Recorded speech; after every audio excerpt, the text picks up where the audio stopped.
2019. My name is Brian Rudy. I'm the mayor. We'll call the meeting to order. Please stand for the Pledge of Allegiance. I pledge allegiance to the flag of the United States of America and to the republic for which it stands, one nation, under God, indivisible, with liberty and justice for all. Roll call, please.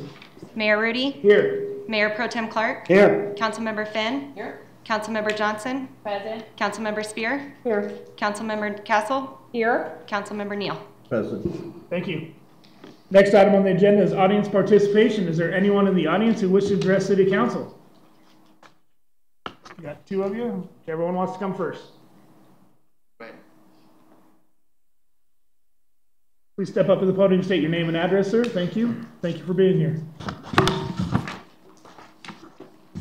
My name is Terry Chapman. My address is in Greeley. I am tenant of 3231 West Service Road. And I've come to ask the indulgence of extending my contract, my lease contract, to the end of June, when we was originally told that we'd have to be out. Number of things have changed since we leased that property. And I don't know, it's just, and so many homeless down there that I have lost so much property. I'm actually ready to move if you don't mind. I mean, but I do need, with the climate of the oil field right now, I'm in the process of liquidating my equipment.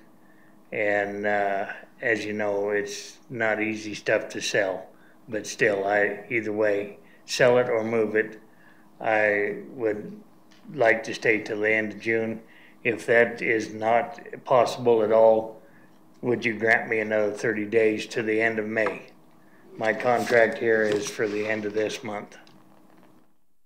So. Okay, thank you. I am going to ask staff to comment a little bit on this. I know we've had some discussions about this. Jim, you got something?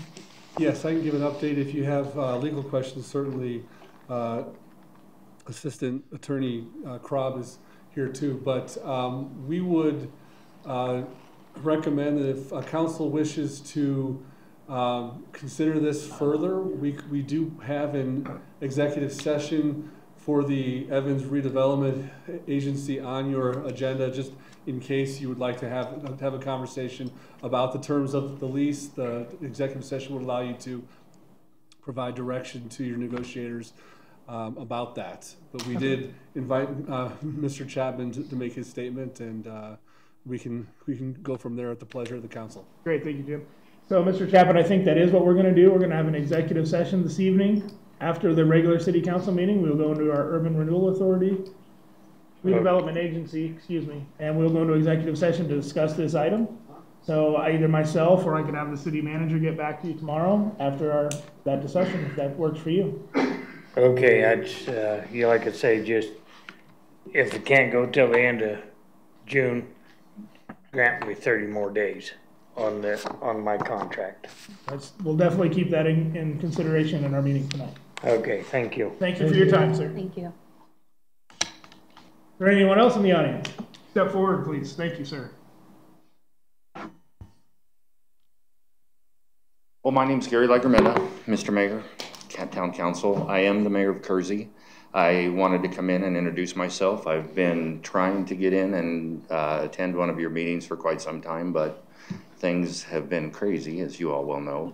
I did want to thank you guys for being awesome neighbors and working with us on many different things, and also standing up for many different things that have been up recently. So I just wanted to come in and say thank you very much, and look forward to working with you guys more. It's really nice to have a good neighbor. Thank you so much for being here. We feel the same way. Having good neighbors is what it's all about. I'm looking forward. I was invited by the mayor to come to one of their council meetings, so I will be there. And all of you are welcome anytime. So thank you so much for being here. Thank you for coming. Thank you very much. Is there anyone else in the audience who wishes to address City Council at this time? Seeing none. Item 4, approval of the agenda. Are there any changes to the agenda? There are no changes to the agenda. Thank you. I move to approve the agenda. I second. I have a motion and a second to approve the agenda. All those in favor signify by saying aye. Aye. Opposed, nay. Motion passes. Item 6, consent agenda. Item A, approval of the minutes of the regular meeting of April 2nd, 2019. I move to approve the consent agenda. Second. I have a motion and a second to approve the consent agenda. All those in favor signify by saying aye. Aye. Opposed, nay. Motion passes. Item 7, new business. Item A, public hearing, consideration of resolution 11-2019, resolution approving a preliminary plan with conditions for property referred to generally as the Mission Springs Development. I will open the public hearing and we'll hear from staff. Thank you, Mayor. Good evening, members of the council. Tonight we have the preliminary plan stage of the development for your consideration of the project we're now calling Mission Springs. As you might recall, this is an innovative project that the city had an early comment on. The state made some disaster recovery money earmarked for housing available and encouraged Evans to endorse a project and help that project to move along. The project that you'll be hearing tonight is the product of that funding and also some grant funding that the project has attracted. So this, I will now turn this over to our Public Works and Community Development Director, Randy Reedy, for a brief introduction and then further elaboration from our planning staff. Thank you, Jim. Yes, the project before you is known collectively as the Mission Springs Project. Resolution number 11-2019 is before you for approval. It would approve the preliminary plan for this project with conditions, recommended conditions of approval, and also with proposed variances. The red line version of the resolution that's at your places, and there are also extra copies in the back, does make it clear that you would also be approving variances if you choose to do so. The original resolution wasn't as clear as we would like it to be. So those are the changes. You have both red line and clear copy in front of you that does that. When it comes time to review the resolution, we can go over specifically what those changes were and field any questions. But this is somewhat of a novel project. It does consist of two very different components. One component to the north of Quay Street extended will be called Mission Village, excuse me, Mission Homestead, 27 single family and duplex units. The complex to the south will be 68 multifamily units known as Mission Village. I'll turn this over to Savannah Benedict Welch, who's the planner in charge of this. And I know the applicant does have a presentation, and several neighbors of the development are here to speak to you tonight as well. Okay, thank you. Good evening. My name is Savannah Benedict Welch, planner with the City of Evans.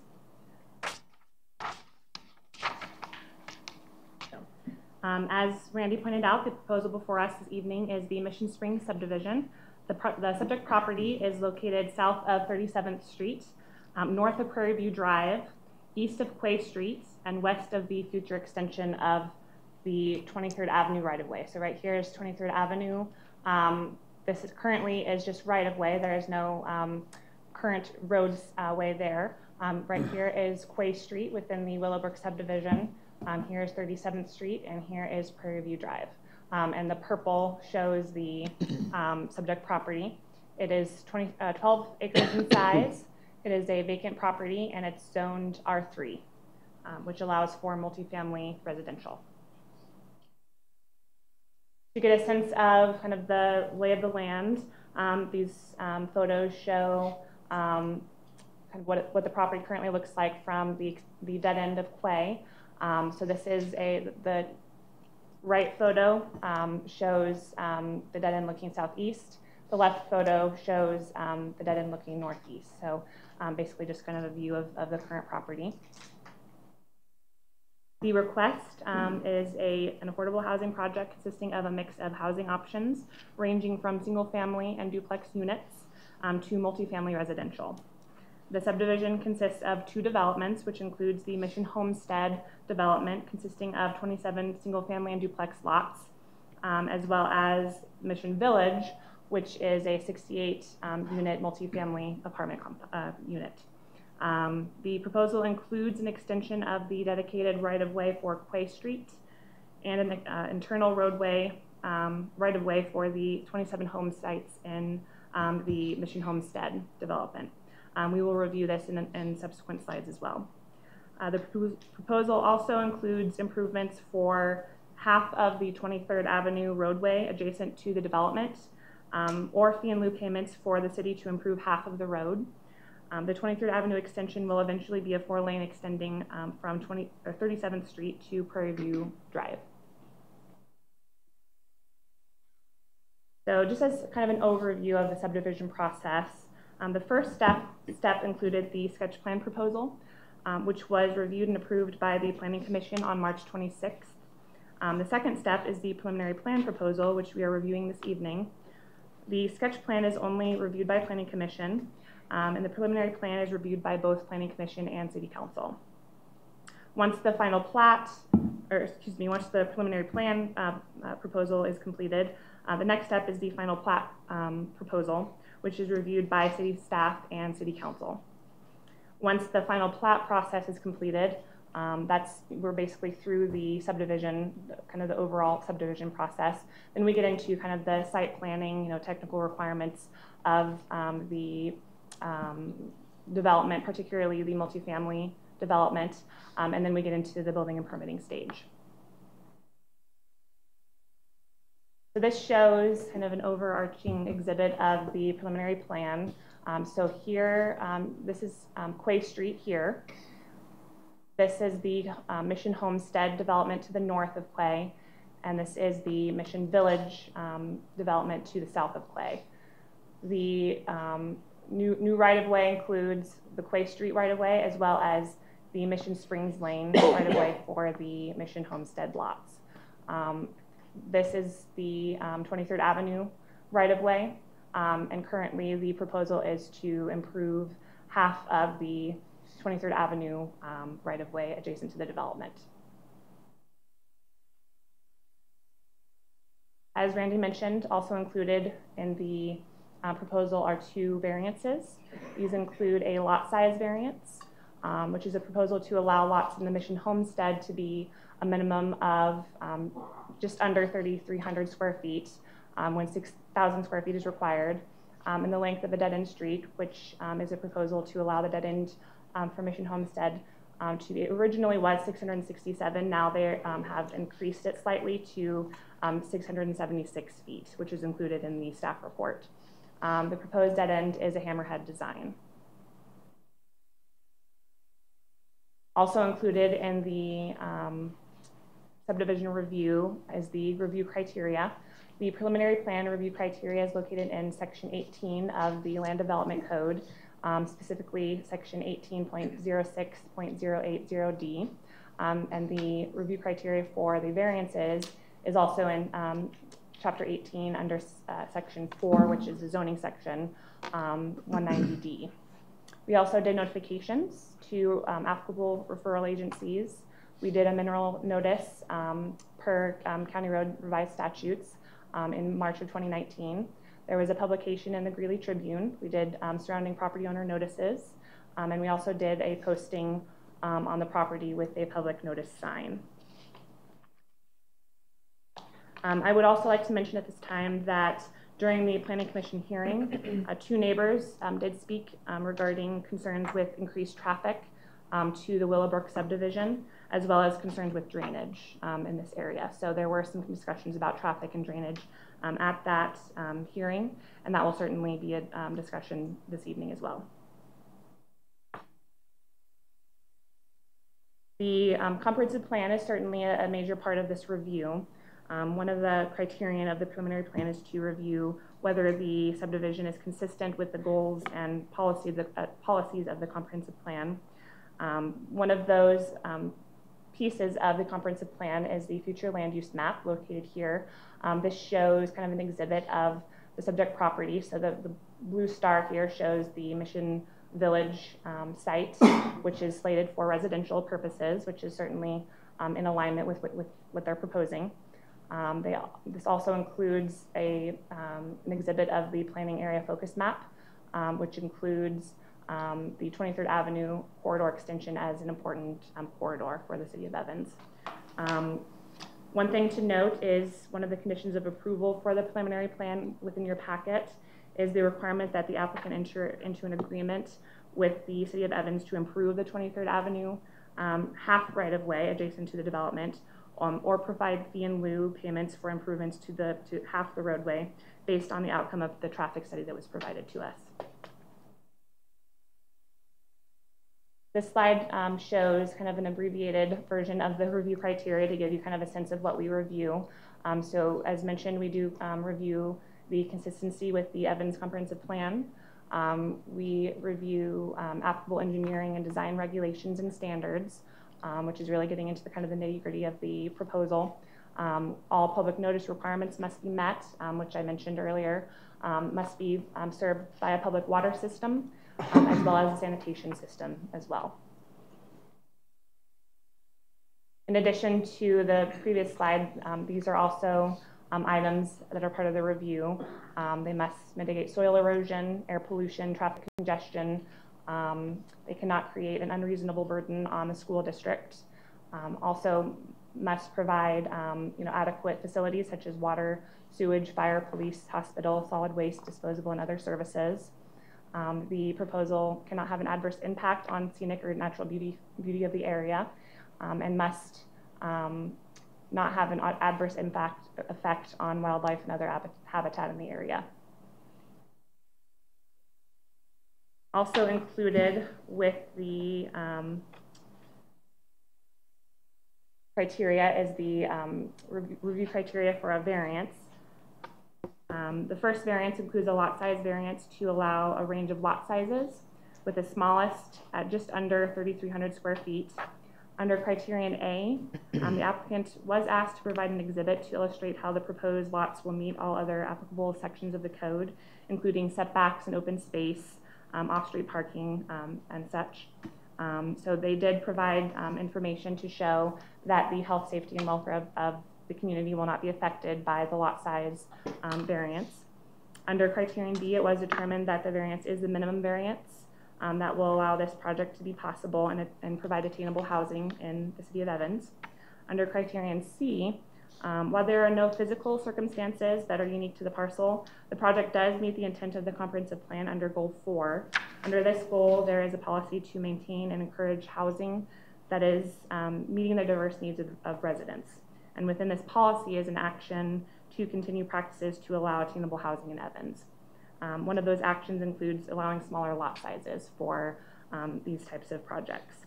So staff does find that the criteria, that the variance does meet the applicable criteria under the variance section of the code. This is also the same criteria we use to review the length of a dead-end street. So as mentioned earlier, one of the variances includes allowing for a longer dead-end street than is allowed by the code. The current code allows a maximum of 500 feet.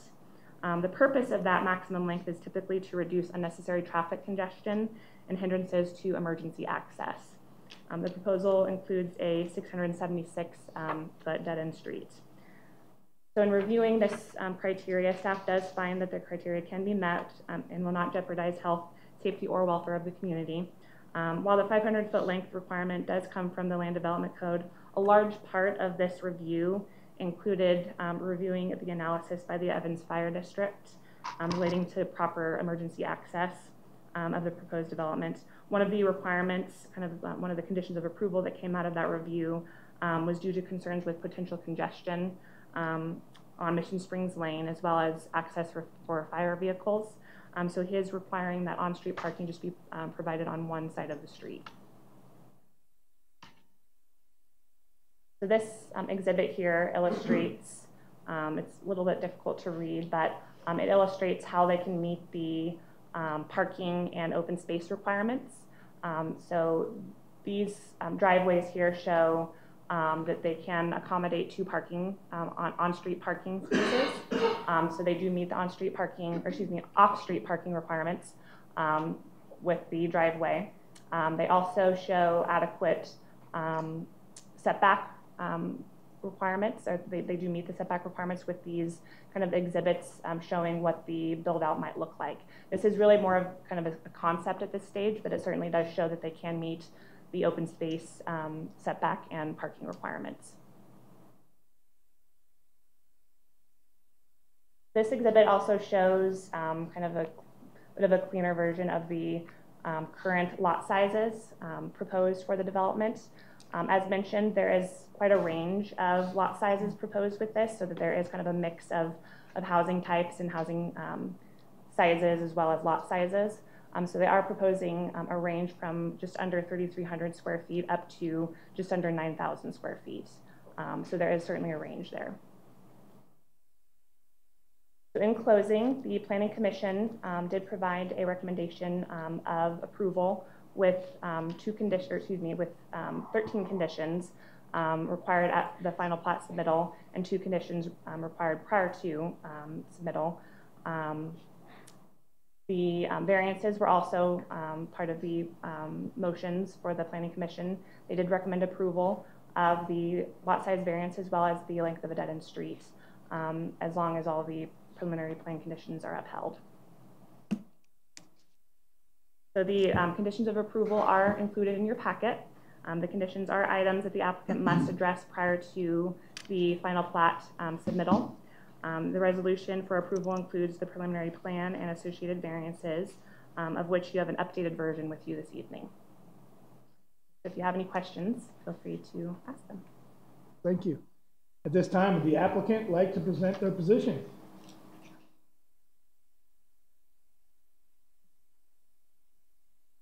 Hello. Is there the PowerPoint? Thanks.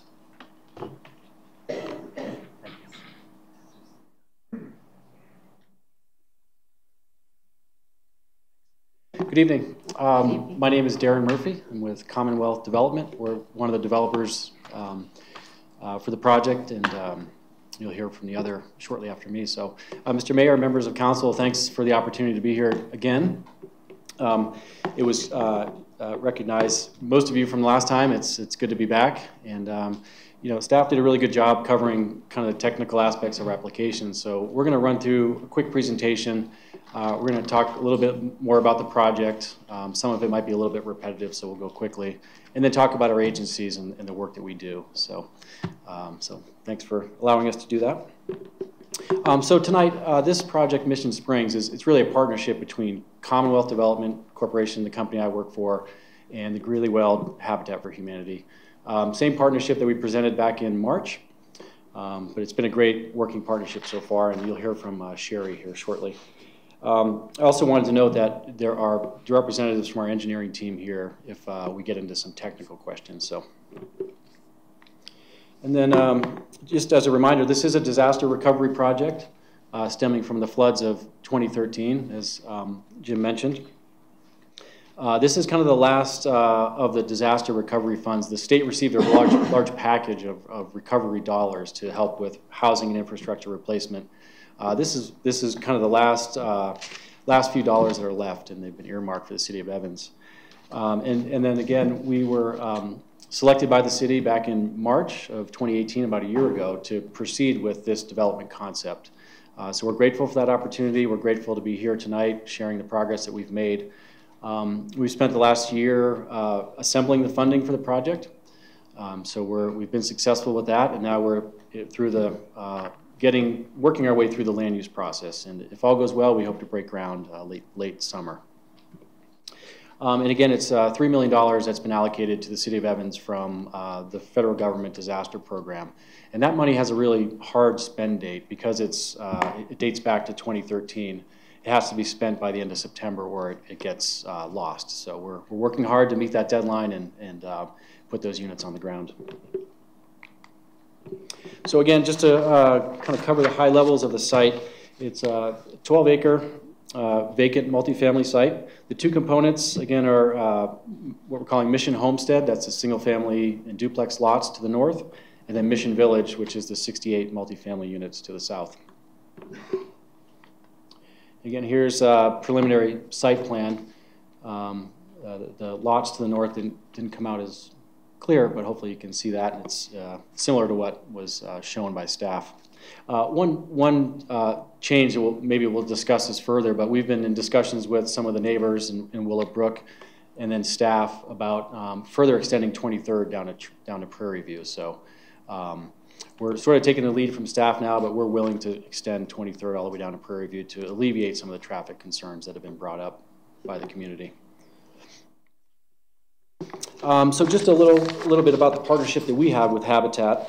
The two components of the project will, at the end of the day, will be separately owned, separately financed. We won't have any shared ownership interest, but we're really a partnership for planning and coordination purposes. We think there's really good synergies between the rental housing that we build and the home ownership units that Habitat builds. So we've decided to kind of pool our efforts to jointly plan the site in terms of infrastructure and public improvements. We coordinated our efforts to secure the disaster recovery money in a cohesive fashion. And then mechanically, how it'll work is we'll buy the full 12-acre site, and once we're through the platting and land use process, we'll sell the northern 4 acres to Habitat so they can do their development. So a little bit about Commonwealth Development. We're a national development company. We've been around for about 18 years. We do, mostly what we do is this kind of work. We do rental housing throughout the country. You know, we're full service development, construction, design, and management company. We have about 250 employees nationwide. Our main offices are in Wisconsin, and I run a satellite office out of Oregon to handle development in this region. We've completed about 50 projects of similar scale to this in other communities, and we're a long-term owner.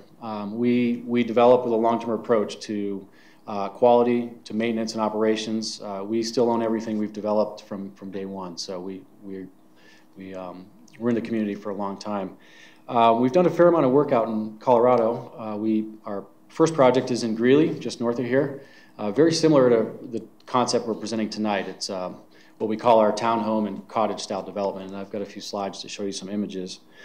We have other projects down I-25. We have one under construction in Cheyenne, and this will be our fourth project in the region. So we're increasing our business around here. Sherry can talk a little bit more about Habitat when she comes up, but as you can see, they've been around since 1987. They've built and rehabbed almost 140 homes, and they are a financially solid nonprofit here in Weld County. And I've worked with several Habitat chapters in various states and communities, and I can tell you that you're lucky to have this group here in Weld County. They're great, they're smart, they're focused on their mission, and they do great work.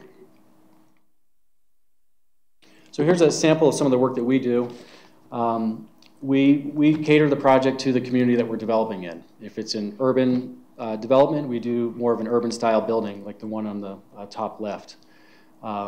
We serve all different populations, from families to seniors to specialized housing for veterans and artists. This project on the top right is an artist community in Wisconsin. The image on the bottom left is our community up in Greeley. And we also do a fair amount of historic adaptive reuse projects in certain parts of the country. So this image on the bottom right is an old blue jeans factory that we converted into senior housing. And again, we try to tailor the development type to the community. And I think part of the reason we were successful in getting the city's support back in March for this concept in Evans is we really did try to bring a concept that was matched contextually with the neighborhood. A lot of the surrounding uses are low density, single family or duplex lots. And our two-story townhome developments with our single-story attached cottages are really, they blend well within a residential area versus coming in and building a large mass, a 3 or 4 story apartment structure, which we didn't think would fit well there. So this is a early rendering of the development. Layout may have changed a little bit, but just to give you an aerial of the townhome units and some of the single-story buildings throughout the site. Again, another kind of closer-up rendering. And again, just a few project details. Our development will consist of 68 units of rental homes. We'll have a mix of 1, 2, and 3 bedrooms. Professional property management, again, we're long-term owners. We manage our own buildings, and so we have a vested interest in professional management and doing it right. We'll have an on-site leasing office with a manager. We'll have a community building with amenities for the residents. We'll have a large community room for gatherings and events. We'll have a computer room, library, a small fitness room for residents as well. And then outdoor amenities will include a play area for children and some garden areas for residents. And these are a few images of our development in Greeley. Again, we're trying to adhere to this concept as closely as we can in terms of quality, exterior finishes, and aesthetic. The images on the top left are what we call our townhomes, and the images on the bottom are what we call our cottages, so a mix of 1- and 2-story units. Here's a few more images of some of the interior work. This is the community room up in Greeley. As you can see, well done, nicely decorated, light, open and airy. Great space for residents to have birthday parties or other functions. And this is a community room we did in a historic building in Indiana. So. Okay, I'm going to turn it over to Sherry, and she'll talk a little bit more about Habitat and their part of the development. Thank you. Thank you.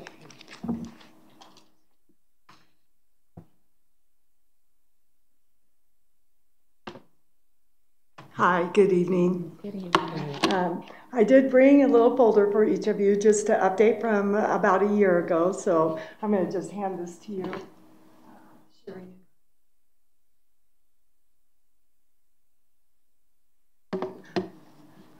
All right. Well, again, thank you. City staff did just a wonderful job covering the technical aspects of the development, as Darren said.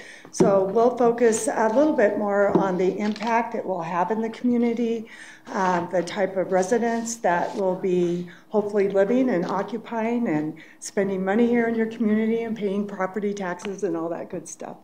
In our development, we do have 20, they call them paired homes now, not duplexes, but really they're duplexes.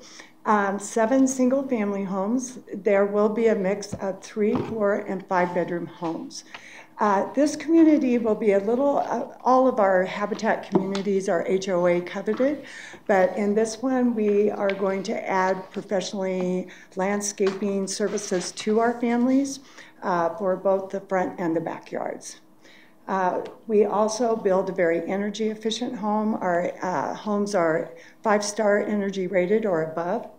And of course, are homeowner occupied. That's a part of our program. They always have to be occupied by the Habitat homeowner. Okay, a little bit about us. Greeley Weld Habitat for Humanity has been building homes since 1987. That's 31 years of a solid reputation building high-quality, affordable housing in your community. Habitat North is the largest single-family Habitat subdivision. It's said to be west of the Mississippi. These are some of our older homes in Habitat North, and I just want to give you a picture kind of contrasting from Habitat North to our homes here now in Crestview. In fact, we have a homeowner here present, Sylvia Mendoza, that you may want to have questions for later about the program and how it's worked for her. Sylvia has been working for Weld County government for well over 10 years. She is a single mom with 5 children, and she is a wonderful Habitat homeowner. The kitchens, as you can see, we do use higher quality finishes in our homes. These particular cabinets are made from inmates at Crowley Correctional Facility. Much like our Jefferson High program, which I'm going to talk about here in a minute, we are always looking for ways to partner with others, both in our state and in our community, to provide opportunities for that hand up. So our homes do come with all appliances. Like I said, they are energy efficient. The newest development, you can see we're doing a lot more architectural detail embellishments. So you see kind of the cottage lap up in the gables, railing. These will not have carports like we do have over in Crestview, but this does give you a picture of the architectural flavor of the community. This is, again, just a typical floor plan of the duplex or the parent home model. These do have ADA capabilities. In fact, in your packet, I did put one of the floor plans so you could take a look at that. But as you can see, our goal, I know for both Commonwealth and Habitat, is to have this development look like any other high-quality development you have in your community. No one should be able to drive by that and say, oh, that's affordable housing. They should drive by this community and say, that is a lovely community. And that will be our goal in building it out. I'm not going to spend a lot of time here because you've already seen this part. I do want to point out just about the variance. Our engineers had did a wonderful job showing the duplex land use, the amount of open space compared to the Evans Code. And you can see we far exceed that green space in comparison, you know, to your minimum standards. Okay. Also, there are other communities within the Evans area that do have the smaller lot sizes, and that too is included in your packet. All right, well, let's get on to what Habitat does. Habitat is a program where we say we are your workforce housing provider. In fact, over 33% of our families work at the JPS plant. So when you have steak at night or that hamburger on your plate, Jimmy John's, you know that that beef had to come from somewhere. And so we've provided for over 30 years important workforce housing for companies like JBS. But like I talked about Sylvia, they're your employees, maybe right here, even in your own city government. They may come from your hospitals as CNAs. These individuals, they provide very important workforce needs in our community, and they deserve the opportunity for affordable home. I was talking to one of the residents here a little earlier, and this will show my age, but when I was young, you could buy an affordable home. You might have to save up 2 or 3 years to buy that home, but think about today's generation, and for those who are paying more than 50% of their income towards our housing, how are they ever going to be able to afford, save up money for a typical down payment when our average home prices now in the Greeley, Evans area exceed well over $330,000. Families do partner with us. They do put in 500 hours of sweat equity, a $500 down payment. They have a very affordable mortgage. They never pay more than 30% of their income towards their housing. And that is fixed for a 25 to 30-year period. Families partner with us. They go through a 12-week home ownership training course. We want our families to be successful.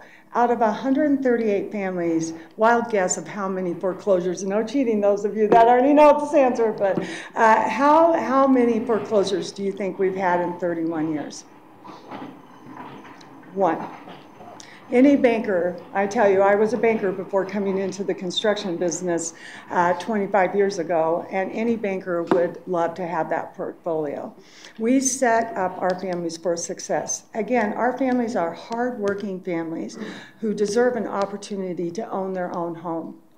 94% of our homeowners feel that their lives have improved once they move into their Habitat home.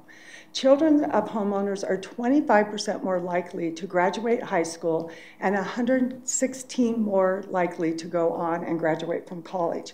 You compare that to other statistics in families who are just struggling to get by, this is incredible. Over our homeowners in the last 5 years, once they become homeowners, they start paying what? Property taxes.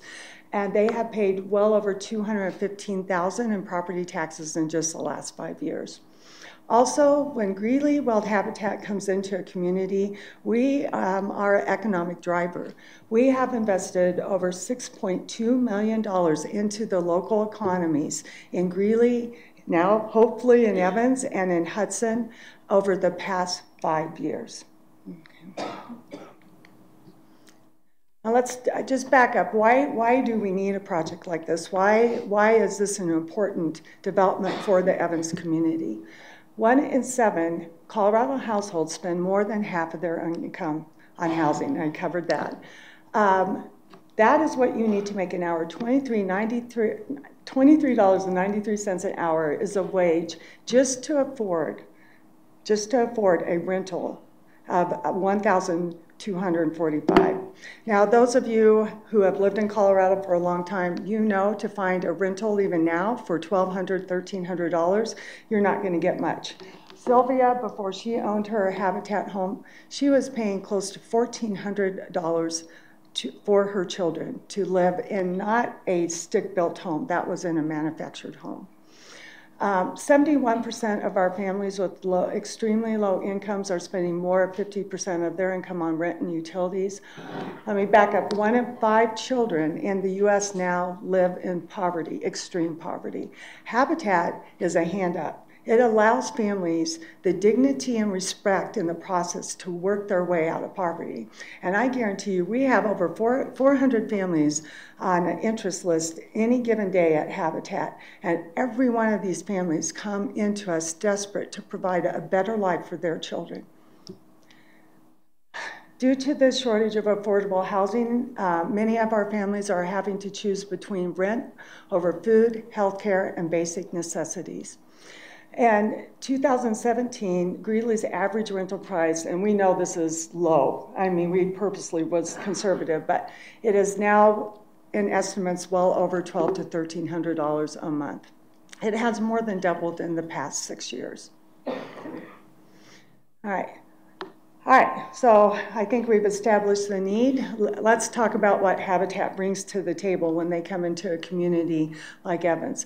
I'm happy to say that your city staff came out and built alongside of us on our veterans build. You can see here we have several community supported builds. Veterans build, I'll start with that. We have now built 3 veterans builds, the first 3 Habitat veterans builds in the state of Colorado, Greeley Weld Habitat, and we're getting ready to build number 4 this summer.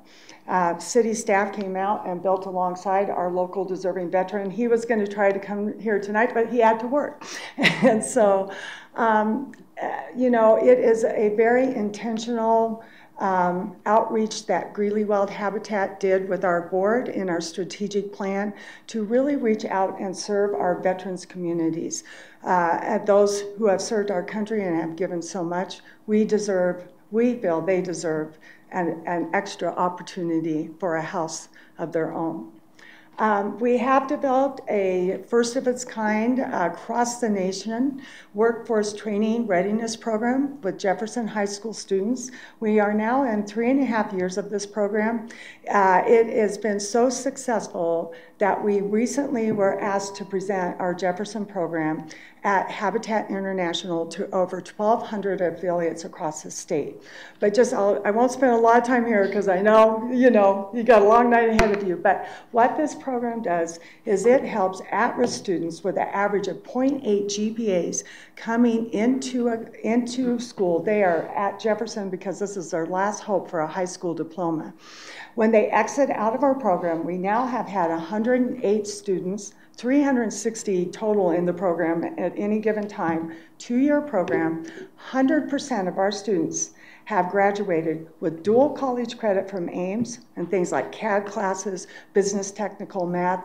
49% are filling those much needed jobs, construction jobs in our community.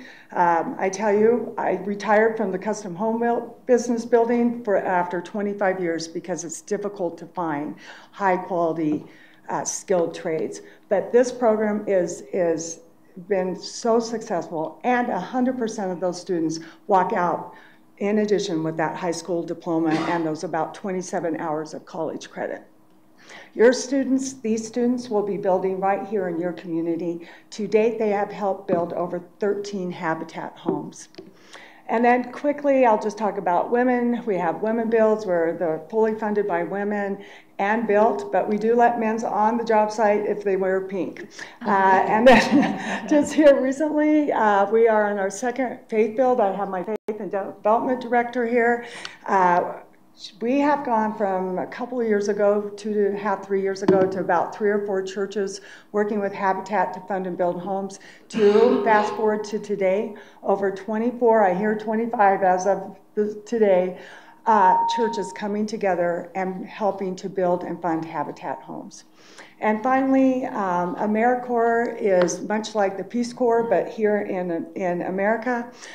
We have Americorps teams on our job site right now helping to build Habitat homes, and they too will be helping to build homes with this project. And that, again, is much like Jefferson, providing those workforce opportunities for at-risk youth. Okay, and finally, this is our Veterans Build family in Hudson. James gave 6 years of service in Afghanistan. That is wife, Nicole, and their 2 children. We just hope to continue this good work in this community. And really, it is both Darren and I's goal, I know our goal, to build a model development that we hope to take really across Weld County. And we hope the very first one starts right here in Evans. So, and that's it. So, any questions? Thank you very much. We'll get to the questions. Okay. But thank you very much for your time. This time, is there anyone in the audience who wishes to speak in support of this issue?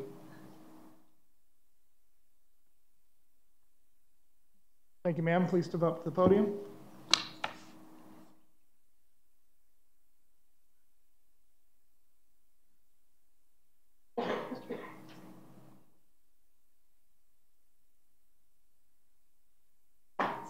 Good evening. I'm going to look at everybody. This way. I just, wow, this is scary. Please take your time. Very good. Yeah, I just, I'm very thankful to Habitat because my situation was divorced, and I'm a single mom of actually 4. But yeah, so it was my last opportunity. I just, you know, housing just, the prices just kept going up, and pretty scary. I didn't know if I was going to be able to do it on my own, and that's what I wanted to do, was do it on my own. And so Habitat was I felt like my last opportunity, and because I feel like I'm the high class of the low class, that's the way I consider myself, and so I'm lucky to work for the county, and I've been there for, it'll be 16 years this year. And so with the county, it's just been pretty stable, and that's what I wanted, was stability for me and my family. And I just can't say how happy I am. We lived in a 2-bedroom apartment, and now my kids each have a room, so we have space now. I don't know if you know what that looks like, but I had dressers in my living room. And so, I mean, it's a big difference. It's a big difference. And also, my kids have an opportunity to have pets, you know, a place to play. Because in our apartments, the first apartment we lived in, well, they would complain that we were too loud, but I mean, how do you keep kids quiet, you know? So, yeah, this has been a great opportunity. And I'm happy to say it'll be 2 years in June that I've been in my home. And so during that time, my oldest has graduated, and she's in her 2nd year of college. And I will have one graduating this year. And I feel safe in my home with my neighbors around me. I'm not afraid. And I also live in a diverse community, people that I didn't know, you know. We have Burmese people, Somalis that live in our community. So my son's best friends are Burmese. And so I'm just very thankful, and it's made an impact on my life and my children's lives, and I know that we'll continue succeeding. Thank you for your time. Thank you. Thank you. Is there anyone else in the audience who wishes to speak in support of this issue? Seeing none. Is there anyone else in the audience? Is there anyone in the audience who wishes to speak in opposition of this issue? Welcome, sir. Please state your name. Jeff Wilson. I am a homeowner within the Willowbrook neighborhood, which is right next to where they're planning on building this. I would like to start by saying I have absolutely nothing against the Habitat for Humanity program or what Commonwealth is doing. I actually think they're good programs. My entire problem with this is where it's being put at and how it's being done. Okay? So, to begin with, there was very little in the way of communication that I received, nothing on my doorstep. I don't read the Greeley Tribune, sorry, but I don't consider it to be a worthwhile newspaper. So I heard nothing about this until one of my neighbors came by and said, hey, this is what they're doing.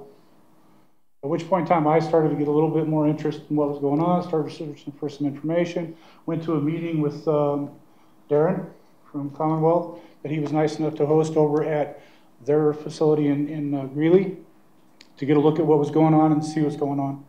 It was at that time that I learned a lot that put me against this. And the reason I'm against it is entirely traffic-based at this point in time.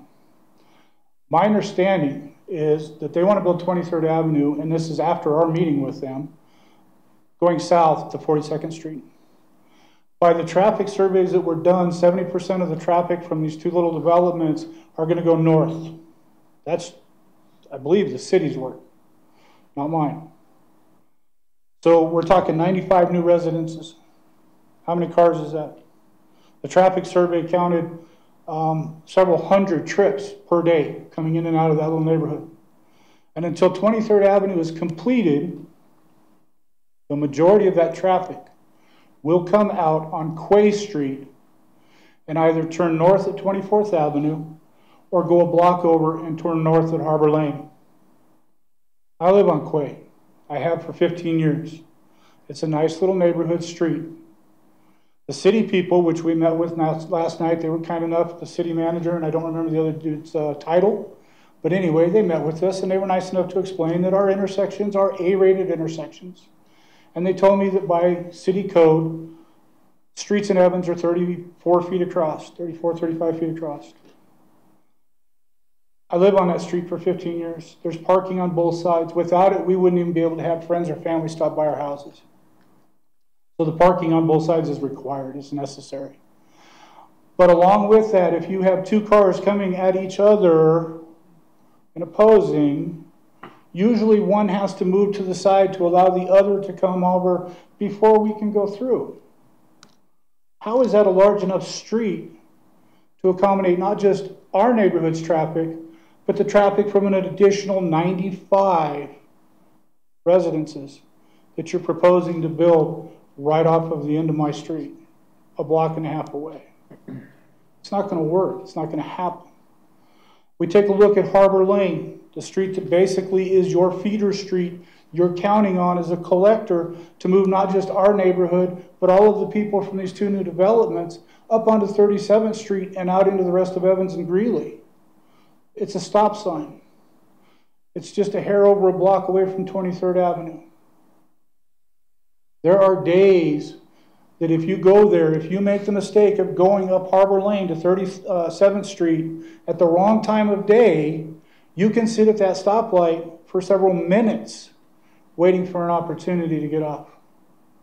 Most of the people who live in that area now know during certain portions of the day, you move over to 29th Avenue and you use the traffic light at 29th and 37th Street in order to get moving. And the reason is in part because we have so much traffic from the neighborhood from the south of us, as well as other points south, that use Harbor Lane, again, no bigger than Quay Street that I live on, as a major thoroughfare, which I'm sorry, it's not designed safely to do. And they use that to get north, instead of going over and going up 29th Avenue, which is a 4-lane. We're talking small 2-lane. And that's pushing a lot of traffic through it. And you want to add several hundred trips per day to that. Now, I don't know about you guys, but when I grew up, and I'm going to be certain a couple of y'all look like you might be close to my age, so you might know what I'm talking about. When we were kids, we played in the neighborhood. We played in the front yards. We were out in the streets. There is a park not a block from my house down Harbor Lane. I can tell you that whenever the weather is nice and the kids are not in school, there is a constant flow of children up and down my street, Quay Street, to and from that park and the houses to the north of me. And yet, we want to push 95 residences worth of extra vehicles through that section. It's not going to work, not safely. And by the very things that were put up here earlier during the presentations, the safety of the people in this area is supposed to be a high priority, according to your city requirements. When this young lady over here was talking about all of that, she mentioned safety of the people. This isn't going to be safe for us. It's going to be dangerous, especially for the kids. The answer is simple, but costly. 23rd Avenue needs to be developed from 37th Street to 42nd Street. Now, they're kind enough with Commonwealth to talk about extending from their area south to 42nd to get 23rd Avenue open. That's great. 30% of the traffic from these two developments is going to go south. 70% is still coming through my neighborhood. That's not safe to us. I don't know where y'all live, but take for just a minute, put it in your mind, by your own traffic surveys, several hundred trips per day. How many of you want several hundred cars passing in front of your door every day? I don't think it's something you're going to want.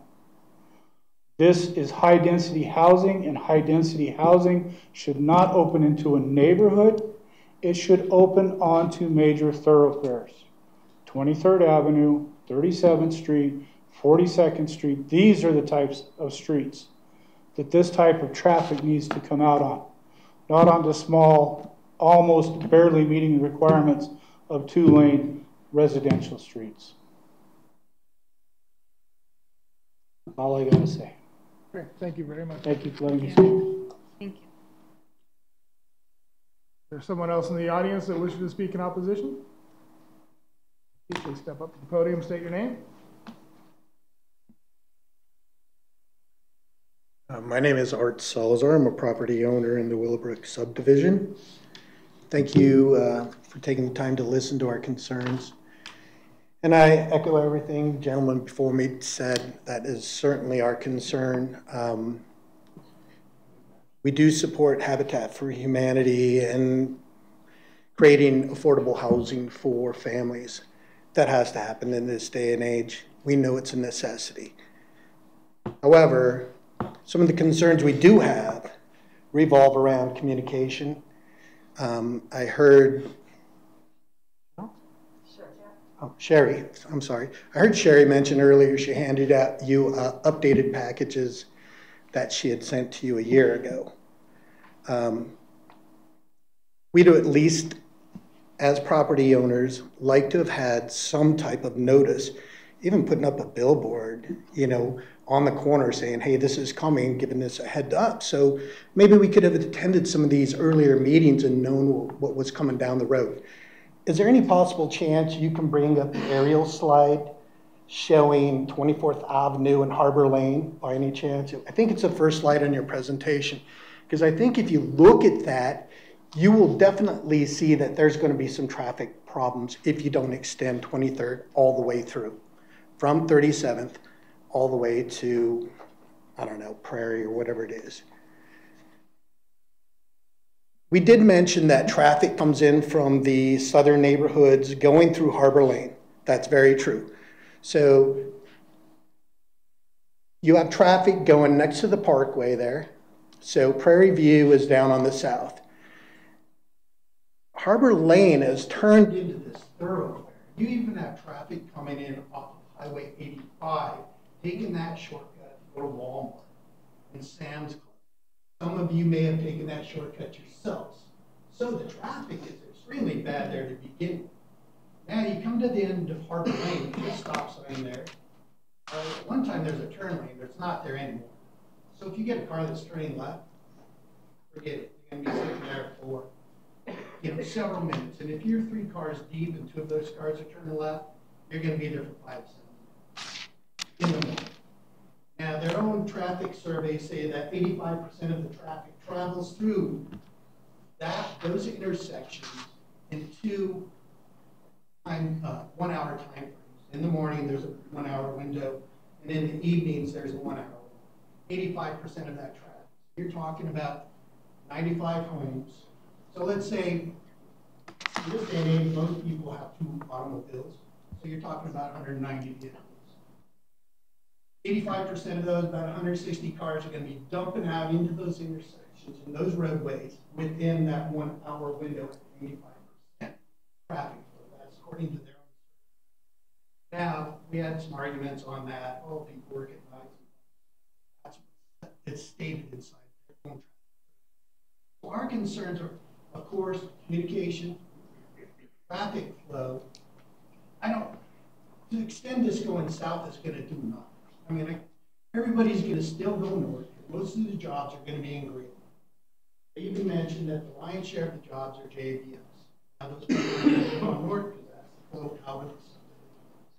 So, what we're concerned with is traffic flow. There was also a concern about groundwater because when you build this development north of 37th, across from Harbor and 37 at that intersection, we put a big giant detention pond in there. And prior to that, we did not have problems with groundwater. After that, we started having problems with groundwater. Water's going to find its way down into the soil. The soil in Evans, you know, hopefully you know, is sand. That's what the subsoils are here. So when water's built up in a big pond, what it's going to do is it's just going to leach out. And if it's a storm that stretches out over a couple of weeks, eventually you're going to wind up with groundwater in your basement. That's not a good thing. Now we're throwing another detention pond in this subdivision. That's not going to be a good thing for the folks that are near Quay Street. You're going to just have more saturation. There was arguments about it's going to create better drainage. Yeah. Okay, now you got it sitting in a big hole and it's just going to leach out from there. The drainage is going to not going to necessarily be better because now instead of spreading it out across a big giant field, it's all going to be directed in one holding pond. It's going to stay there until that storm lets up. If it's a 2-week storm, it's just going to keep saturating that whole area. So you have groundwater in crawl spaces and basements, and that's not a good thing either. The other thing that I had a concern with is in the verbiage on this, it was kind of skirted around that this was not low-income housing. A good percentage of your mortgage is subsidized by grants or whatever, however that comes about to be, then yes, it is low. We were concerned about our property values and some of the other homeowners were as well, but I can only speak for myself. I was just concerned about that phrase. Affordable housing, that sounds really good, but the apartment complex that's going in is going to be, there's going to be Section 8 in there, things of that nature. The good thing is that they do screen, they explained all the processes, and they made it sound very nice. It's a good process. They're screening background checks, they're doing credit checks as well. But we were concerned about what our property values were going to be. We asked for, what does it, do you have any type of studies on what this does to your property value? They said, well, your property value is going to go up $100,000 according to the last division we put in. That's in Weld County. We have oil boom. All of our housing prices.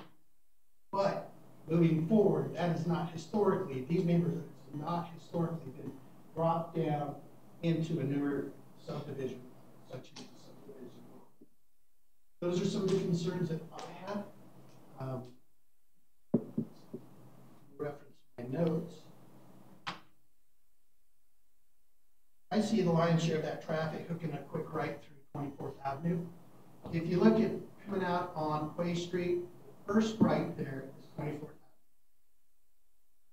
People coming out there are going to take the shortest route. That's just human nature. Now you're going to concentrate 160 automobiles in that really tight time frame, hitting 24th Avenue. And you're going to be hitting that exit out on Harbor. And that's going to put a very huge strain on traffic.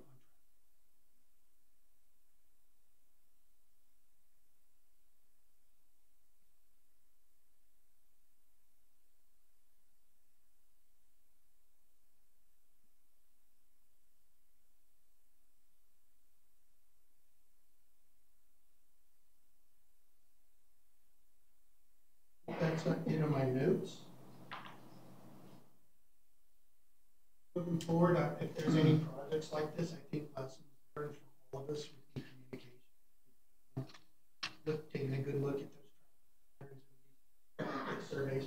Call that intersection a intersection after dumping this much traffic on it. If you don't extend 23rd, there are the surveys there. It's not going to be any families that live on the way. Your time. Thank you. Really appreciate it. Thank you, Mr. Salzo. Thank you for a great presentation. Thank you. Is there anyone else in the audience who wishes to speak in opposition of this issue? Picture back up for me, please. Yep, submit it for you. My name's Jim Watson, 3919 24th Avenue. I'm not going to end with what everybody's already said. I agree. But on the west side of 24th Avenue, out the bottom, there's two houses on the west side there. I live in the one south. I would just like to ask this board to postpone any vote until you come out to my house, sit on my sidewalk, and look at this intersection that we're talking about. It's easy to look at a picture, but come out and see it in person. And then imagine 200 cars at least twice a day going in and out of there. I just wish you'd take that into consideration. Come on out. Fry you up some hamburgers.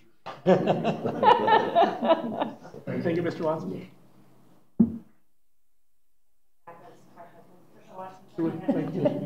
Many of you have been to my house and had hamburgers for National Night. Yes. That cold. So, looking at this, again, everybody said the same things. Out 23rd Avenue going north, we're not going to be able to have National Night. We're not going to be able to block that street off like we had to. So, just go on over and take a look. I don't know if you can bring up that picture of Quay Street, the dead end, but that's going to be a 2-lane road. I've tried to get through that street as to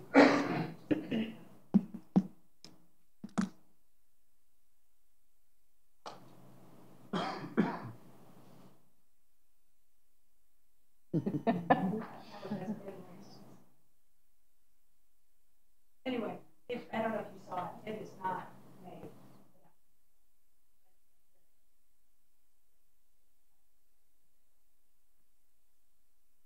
Very much. Is there anyone else in the audience who wishes to speak in opposition of this issue? Seeing none, at this time I'd like to ask the applicant if they'd like to respond to any of the comments that have been made.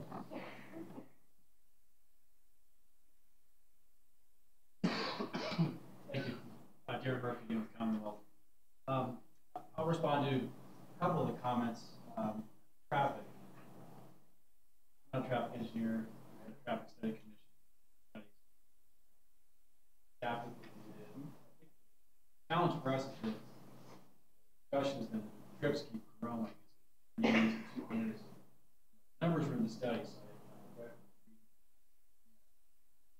the forecast for traffic. One of the reasons we held the meeting last week at our community in Greeley is I wanted to demonstrate that multifamilies of lower trip rate, multifamily generates far less trips. Sorry, on average than multifamily. We were at our community room over in Greeley from 6:30 to about 8:45 or 9, maybe a little after. A handful of cars came in. It's not the trip generator that a 7-Eleven or gas station, grocery store. It's fairly quiet. Is it going to add traffic? Absolutely. The traffic study in and of itself doesn't even recommend building 23rd. Those intersections are all A-rated. They're going to continue to be A-rated with this development. We're voluntarily agreeing to extend 23rd down to Prairie View as a means of helping to alleviate some of the traffic going through the neighborhood. I think some of the problems with traffic in the neighborhood, as one of the gentlemen said, is there's outside community members who are using that as a pass-through. We can't change that. There's nothing we can do about that. you know, maybe there was a different design that should have happened during the subdivision process there, but I don't want that problem projected upon us in our development. This site was zoned, has always been zoned multifamily. When Willowbrook was subdivided, this has always been a corner multifamily lot. It's always been intended to be multifamily. We're doing a mix of multifamily and single family. I think the build-out capacity of this is far greater than what we're proposing. So everything has been designed to accommodate this. I understand that additional traffic is going to cause some concern. We're doing what we can to extend that south and alleviate that. So beyond that, I think I would recommend reading the report and making your own conclusions there. So thanks. Great, thank you. Yep. This time, council, do we questions for our city staff or for the applicant?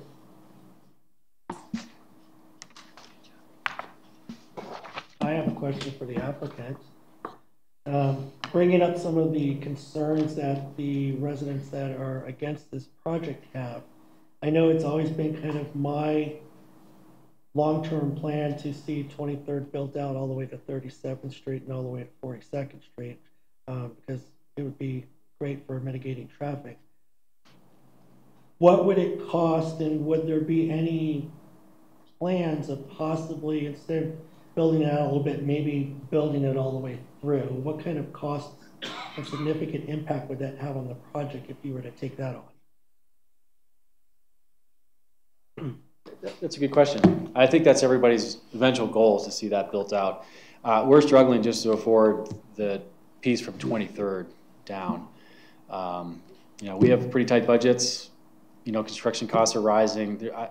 My guess is it's probably a couple $1 million to continue going to 23rd, excuse me, to 37th. So we don't have it. I mean, I think it could be a discussion with staff about what resources exist at the city level to maybe do that. I mean, eventually that's going to be a 4-lane road. So I don't know if that answers your question, but. If we were able to work with staff for you, would you guys maybe consider a partnership if the city could possibly afford building it out and working a partnership and a collaboration to build that out? Absolutely. Yeah, I mean, we've always been interested in seeing that designed and constructed in coordination. I think that's the best result. So we would certainly be open to that. All right, thank you. Yep. I guess I have a question. I mean, one of my questions is kind of a moot point, but I'd still like to have it clarified. Our normal dead end is 500 foot. What did you change this one's length to? 676. 676? Mm-hmm. Okay. I guess I had assumed that the entrance and exit, obviously, to this development was going to be off of 23rd Avenue. I don't know if this is a great time to mention something about it. This plan, I mean, could it be flip-flopped so that it actually, or rearranged so that all entrances went out on the 23rd Avenue, even if it was just south, not through Quay Street? I think the Quay Street is a local street, whereas 23rd will be more of a collector, which typically you would want to limit the access points on that type of street. So I think that was the idea, is that Quay would be the better street for access. Quay will eventually connect to 23rd. Correct. That is the long-term plan. Yeah. I guess I just figured this was in a different position when we first originally talked about it. So the rest of my questions, I think, were probably not really relevant. No, thank you. Well, I see a gentleman sitting out here whose wife has previously expressed to me concern about having only one access or exit from their development in case of an emergency. And this project seems to be that way. Only one exit and entrance, which is Quay Street, and then the developer, or in this city staff and the planning commission, allowed them to not to have just one exit and entrance. And they're now willing to build out a second exit or entrance from to 42nd Street, which most of the residents do not feel will alleviate the problem of everybody wanting to go north. So I'm really concerned that staff and the Planning Commission allowed this to go forward with only one entrance and exit, because that is not a good thing in case of an emergency at all.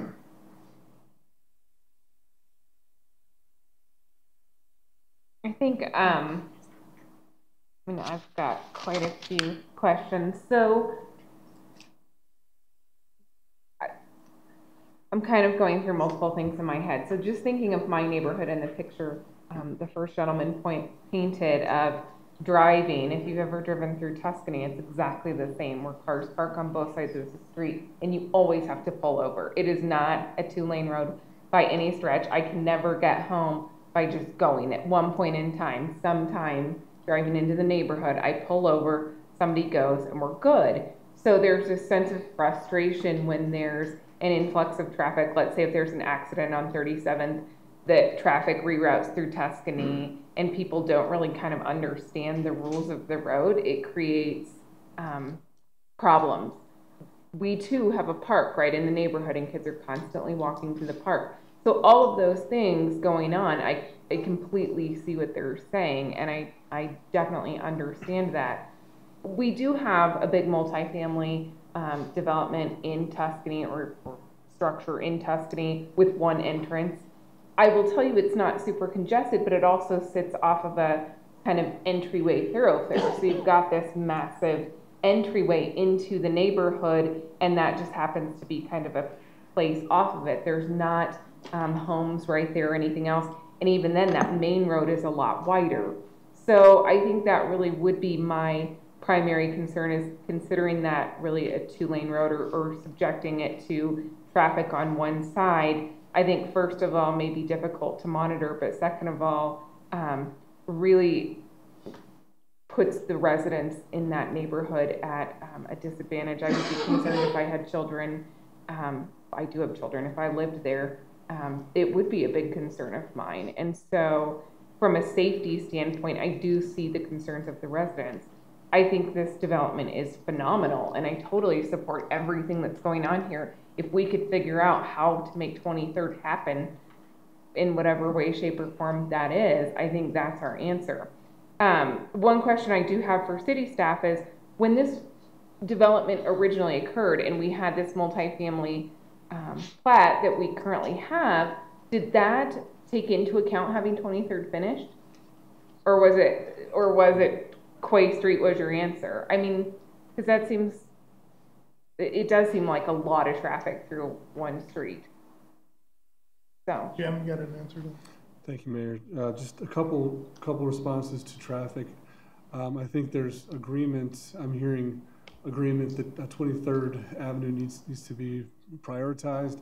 I believe tonight I heard, and we have heard, that the applicant is willing to fund and or build, build 23rd Avenue access to the project, and then build down to Prairie View Drive for that access. And I will confirm with staff, but I believe the development, the preliminary plan resolution that you have before you has recommendations from the Planning Commission, to Councilmember Neal's point, that a plan for 23rd Avenue be developed as part of this project. So that was certainly heard by the Planning Commission, and is a common concern there. When we heard of this project conceptually, we thought and hoped that it would be a way to begin development of 23rd Avenue. Very loosely, we believe that the full construction of 23rd Avenue could cost probably between $3 and $5 million that we frankly don't have right now. The Finance Committee heard a recommendation for some funding that would at least help make sure that the plans for 23rd Avenue are up to date and ready for construction when funding is available.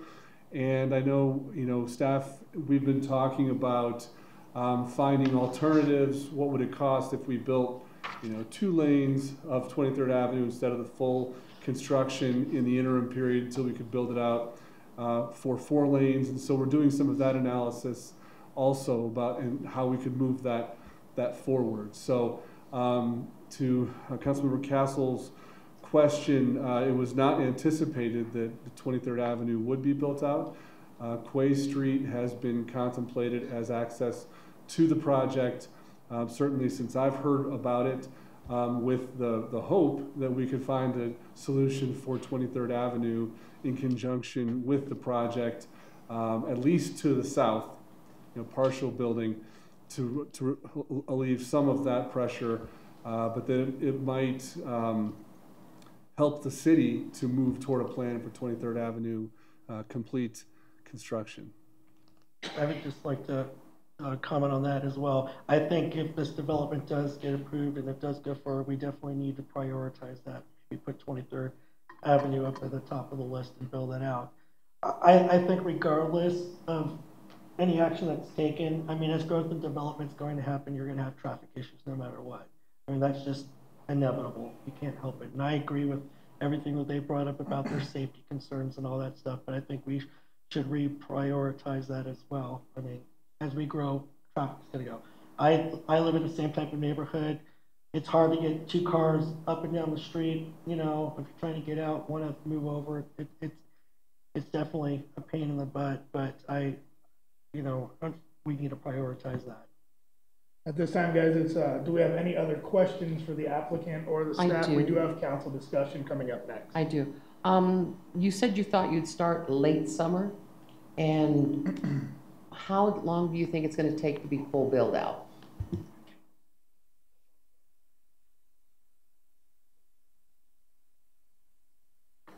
Yeah, the goal is to start late summer. Our project, the multifamily, will take, depending on the weather, probably 14 months on average. Sherry can comment on her. And the infrastructure would be the same. We would start this summer, but to kind of help with the traffic consideration that you've heard, is with Habitat, it's going to take us at least 3 to 4 years. So we're not going to have the 200 count cars right away with Habitat. So, that will help alleviate some of the traffic concerns that you're hearing. But, we are funded by the generosity of our community. So it's really based on charitable giving and the grant writing that we do. So for our portion, it's a good 3, could be 3 as long as 4 years. Okay. So it's kind of a phase-in. So it's a not phase-in. Like we're not going to just wake up and right, the whole thing, yeah. Now, obviously on Commonwealth that will be, but to speak to their concerns, that's something to factor, that Habitat will take much longer to bring that kind of density to our side. So that is something to definitely consider, yeah. Other questions of the applicant or our city staff? Questions? Oh, I do. What is on that map? What is directly south in that? What's planned to be directly south of that field? In that field? Directly south of this site? Yeah. Who is that a Habitat for Humanity property, or is that whose property is that? Privately owned. It's a site that fronts Prairie View Drive. It's about 412 feet or so in length along 23rd Avenue. It is currently zoned commercial. Okay. So there's no plans on having a road, a smaller road, between that property and the park? The park or this project, Councilmember, that are you questioning the gap between Prairie View and this project? I'm just wondering if there's a road on the west side of the park. Is there going to be a small community road on the east side of the park? Likely not. No. Okay. Other questions of staff or the applicant? Seeing none, I'll close the public hearing. Now, council communication discussion. Well, since I live on the corner of Harbor and Parkview, I'm very aware of all the traffic there. It is bad. A lot of it is coming from off of Prairie View coming in there. So it is bad, but I'm hoping that, you know, with them talking about getting the multi-family in there, and it may take 3 or 4, by then that hopefully the city can get with them and get a plan to get 23rd Avenue. From the beginning, I've always wanted to see 23rd Avenue get extended all the way down to Prairie View. That's kind of been my concern, and I do feel a bit better knowing that it's just going to be the multifamily at first and take 14 months, little over a year, and then Habitat will kind of backfill in and take 3 years. So that's a little bit better, but it is kind of scary to get that much more traffic on that area. And sure, you asked a great question there with how long it would take, and I think, you know, with Habitat coming in and backfilling it, and it might take 3 to 4 years, maybe a little longer, depending on that. I think by that time, there could be some type of funding that we have as a city or a partnership that we could actually extend that all the way out to alleviate that traffic. So over that period of time, I think it might help greatly. And other discussion? I just, you know, it's always a struggle with me. You know, you have homes near an open field, you know it's going to be developed. You're not quite sure how it's going to be developed. I wanted to address the water table issue, coming again from the agricultural aspect of it. Water tables are high everywhere. I'm in an older part of town, and our water table is up, and it has nothing to do with any kind of development. As you guys know, I do live by a highly traveled area, and I see hundreds of cars a day. And I have also used this harbor as kind of a way to get over from 42nd Prairie View to 37th Street. So I do understand the amount of traffic that's there. So that being said, again, I had said earlier that I had thought that the entrance and exit to this property, or to this project, was going to come off of 23rd Avenue. So I'm not sure about where I sit with this right now. I do appreciate what Habitat for Humanity is doing. I do appreciate the neighbors who spoke. So I'm sitting right now on a fence. Yeah, I think that's really where I am too. So I don't know that I can support one entry through Quay. If it were, it's just such a small street, and I understand, and knowing that development would be there, I completely understand. But I'm also with Councilwoman Spear that I would have assumed that the traffic would have gone through 23rd Avenue. I greatly appreciate what Commonwealth has brought forward, saying that they are willing to help with 23rd. I almost wonder if we could figure out a more advantageous solution to go north versus south and work together with the city on that. That would be my thought there. But I would like to see something that really helps get this development off the ground while keeping residents, particularly off of Quay Street with that park and everything else, safe. You know, I do think that there would be an influx of traffic. I do travel that way. I've seen, taking the kids to school, how backed up Harbor Lane can be. I'm one of the offenders too, because I do use it as a cut through when we're going to soccer practice or whatever it might be. I know the road well, so I do share the concerns from everybody, but I think it's a fantastic project, and I want to see us pair up to make sure we can make this happen. And I agree with what the both of you have said, and I also agree with what Councilmember Finn said as well. But knowing that it's going to be at least 3 to 4 years before the full project comes to fruition, that gives the city, in the partnership with the developer, enough time to maybe come to a collaboration and work together, or find some funding source to get 23rd Avenue completely built.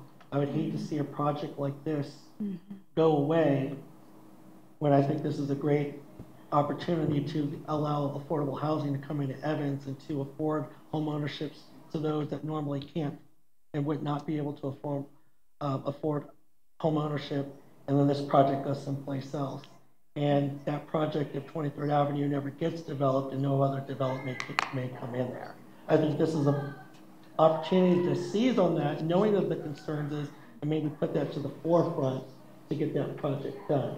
Knowing 3 to 4 years from now, this project won't be completed and have, you know, all those homes and everything developed. So I think that's the opportunity to seize on. Yes, we have the 14 months for the multifamily, which won't create that massive traffic jam. And knowing 3 to 4, even 5 years from now, the rest of the project will come to fruition. And that should definitely give us enough time to work with the developer and the staff to come up with a solution to get that completed. I think that's where I'm sitting on. If it was to come in all at once, I'd be more on the fence and probably lean towards no.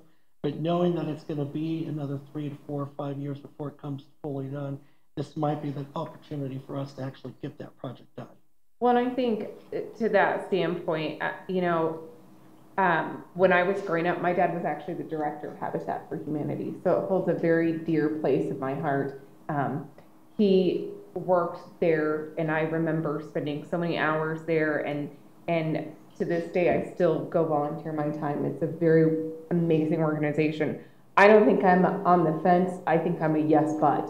Yes, but I want to do our due diligence to everybody in this project, to every resident that's currently there, and every resident that's going to be there. The problem is not just for those residents that are there now. The problem is for the whole development. And so I'm definitely not a no.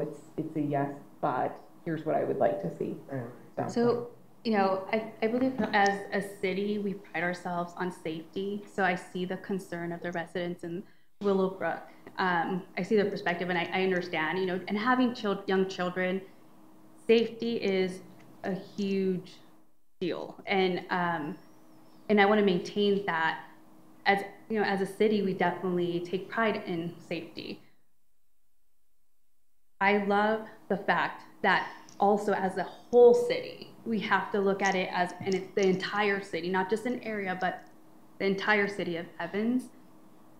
This project is an amazing project. The fact that we can bring affordable housing to people is amazing. And the fact that we're doing it and we're able to is amazing. I like the suggestion that Councilwoman Castle mentioned, that instead of, maybe we can extend the other direction, 23rd, and maybe somehow have a collaboration where there's a partnership there with the city and, you know, the development to extend that way, and then eventually move, you know, this direction. Would be more advantageous, I feel, just because it would alleviate the traffic, and then also kind of take that traffic to a different direction, especially, you know, for the residents that eventually will live in that new development, especially stating that they do work in JPS areas and they do work for the city of Weld.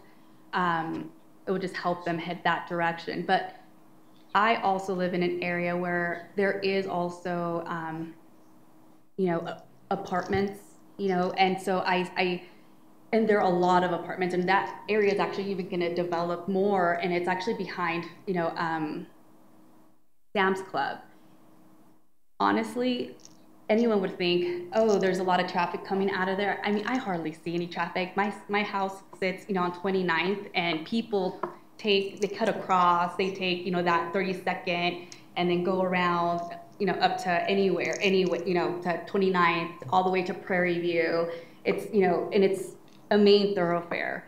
But living there, even with all those apartments, there's not a lot of traffic to justify not having an amazing development to assist our residents, especially because it's in part to help kind of,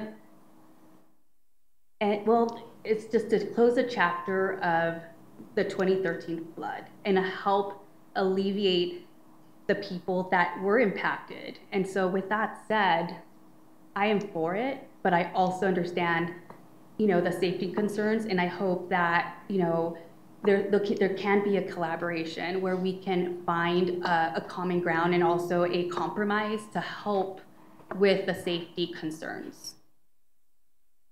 Thank you. Other comments from council? Yes, I was at the original meeting with the founder of Habitat in Greeley in 1987, so I too have a feel for them. But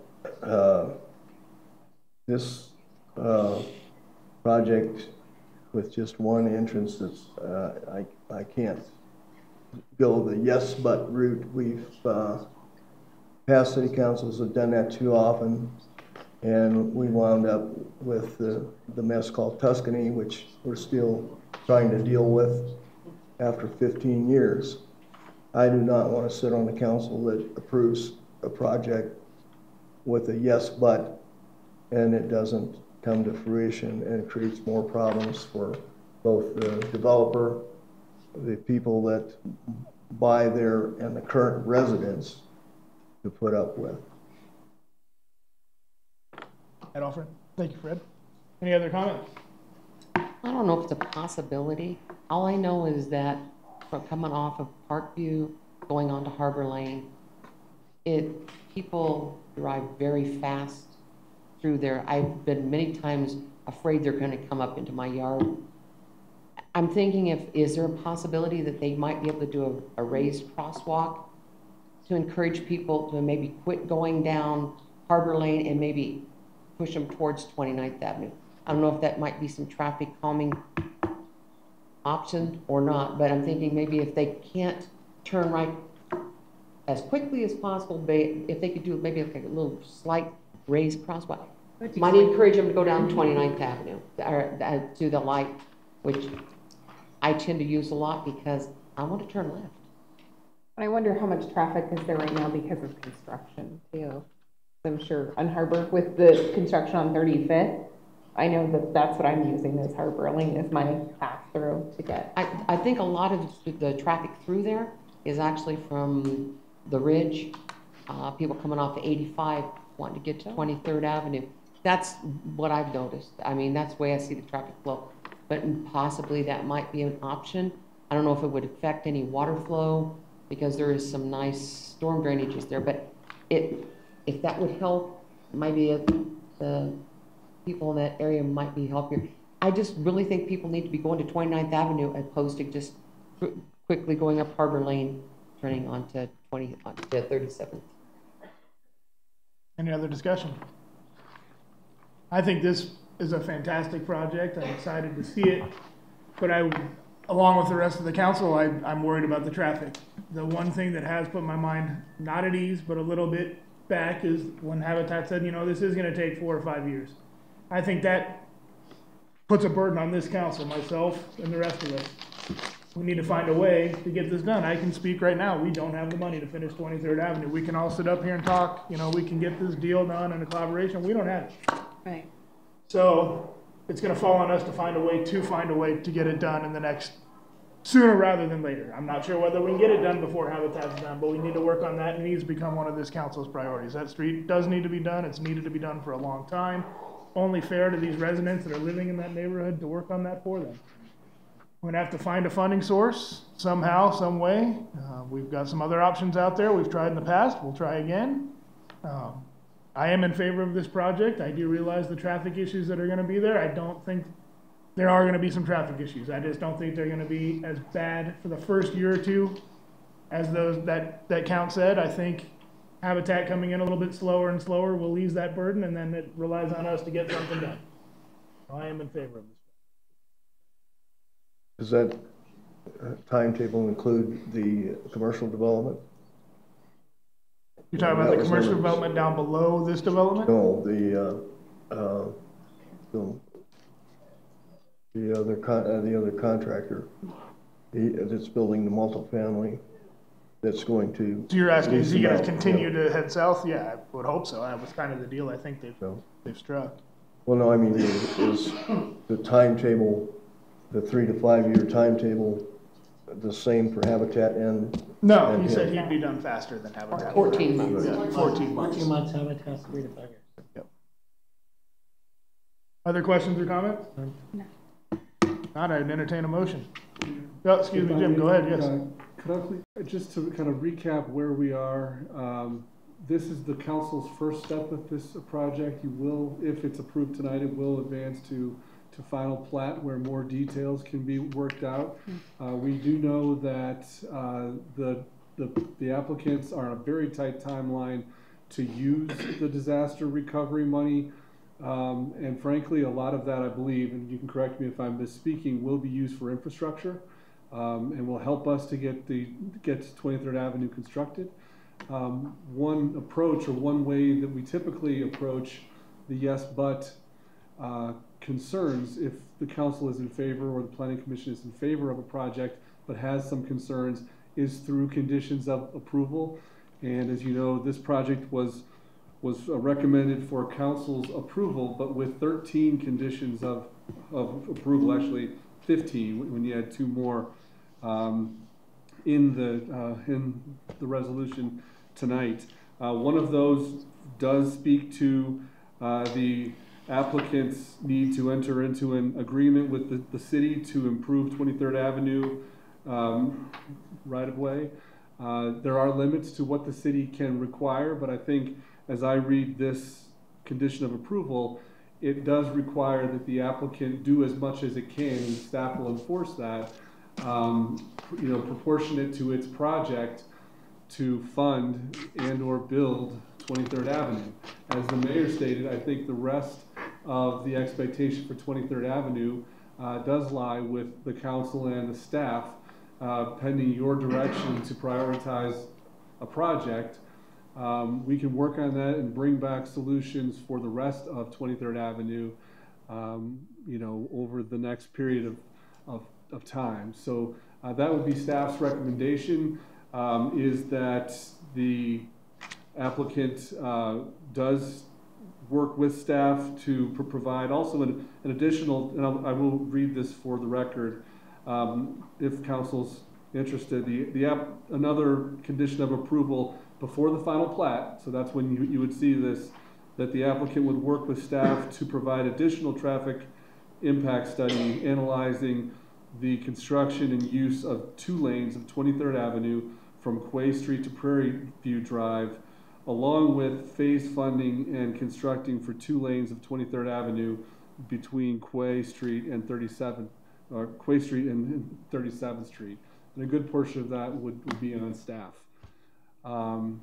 So I think that the condition of approval from the Planning Commission meets that need from the applicant's perspective. I think your staff has some work to do on what it takes for the rest and how best to use that required contribution from the applicant to build 23rd Avenue. Great. Thank you, Jim. I move to approve resolution number 11-2019 as proposed with the conditions of approval outlined by staff. A second.